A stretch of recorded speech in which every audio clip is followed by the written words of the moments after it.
அதிமுகவிலிருந்து வந்த 32 பேருக்கு சீட்டு கொடுத்த விஜய், இரட்டை இலையை காலி செய்யும் தவிக.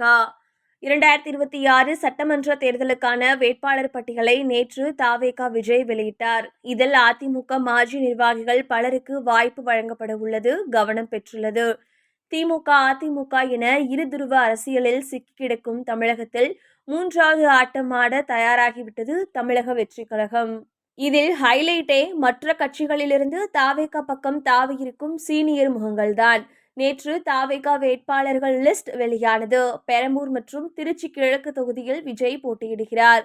தியாகராய நகர் புசி ஆனந்த், மயிலாப்பூர் வெங்கட்ராமன், வில்லிவாக்கம் மாதவ் அர்ஜுனா, கோபி செங்கோட்டையன், திருப்பரங்குன்றம் நிர்மல்குமார், திருச்செங்கோடு அருண்ராஜ், குமாரபாளையம் விஜயலட்சுமி, சைதாப்பேட்டை அருள் பிரகாசம், எழும்பூர் ராஜ்மோகன், லால்குடி கூப்பா கிருஷ்ணன், திருப்பூர் வடக்கு சத்யபாமா, ஆயிரம் விளக்கு ஜேசிடி பிரபாகர், கொளத்தூர் விஎஸ் பாபு, கோபிச்செட்டிப்பாளையம் தொகுதியில் தவிக சார்பில் போட்டியிடுகிறார் முன்னாள் அதிமுக அமைச்சர் செங்கோட்டையன் என்று அறிவிக்கப்பட்டுள்ளது.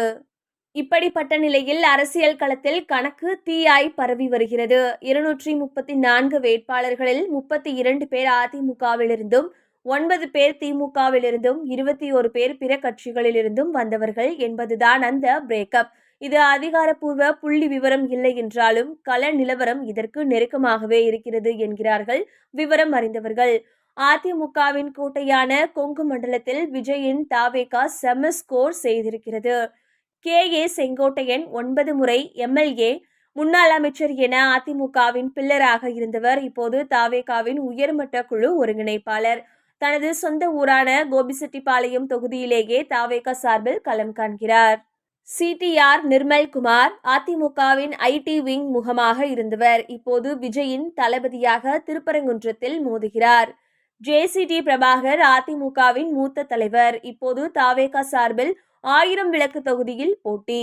இதுபோக முன்னாள் அமைச்சர் கூப்பா கிருஷ்ணன், லால்குடி, முன்னாள் எம்பி சத்யபாமா, திருப்பூர் வடக்கு என ஒரு படையே அதிமுகவிலிருந்து கிளம்பி வந்திருக்கிறது. பாஜகவின் முக்கிய முகங்களாக இருந்த சிலரும் இப்போது வெற்றி கழகத்தில் ஐக்கியம். குறிப்பாக தேர்தல் வியூகம் மற்றும் பரப்புரையில் அனுபவம் வாய்ந்தவர்கள் தவிகவின் முக்கிய பொறுப்புகளுக்கு மாற்றப்பட்டுள்ளனர். தேசிய கட்சிகளிலிருந்து வந்திருக்கும் இந்த 21 பேர் விஜயின் டெல்லி லாபி மற்றும் வடமாநில அரசியலை கையாள உதவுவார்கள் என எதிர்பார்க்கப்படுகிறது. திமுகவை பொறுத்தவரை பெரிய அளவில் விக்கெட்டுகள் விழவில்லை என்றாலும் கொளத்தூர் தொகுதியில் முதல்வர் ஸ்டாலினை எதிர்த்து விஎஸ் பாபுவை களமிறக்கி ஷாக் கொடுத்திருக்கிறார் விஜய். முன்னாள் எம்எல்ஏவான இவர் திமுகவின் உட்கட்சி அரசியலை நன்கு அறிந்தவர். விஜய் தேர்ந்தெடுத்திருக்கும் வேட்பாளர்கள் வெறும் சினிமா ரசிகர்களோ அல்லது புதியவர்களோ மட்டுமல்ல, அனுபவம் மற்றும் இளமை என இரண்டையும் கலந்து ஒரு கலவையை உருவாக்கியிருக்கிறார். 23 பெண்கள், பல மருத்துவர்கள், பொறியாளர்கள் என லிஸ்ட் நீள்கிறது. ஆனால் ஒரு கேள்வி எஞ்சுகிறது. மற்ற கட்சிகளில் சீட் கிடைக்காதவர்கள் தவிகவுக்கு வந்தார்களா அல்லது விஜயின் கொள்கை பிடித்து வந்தார்களா?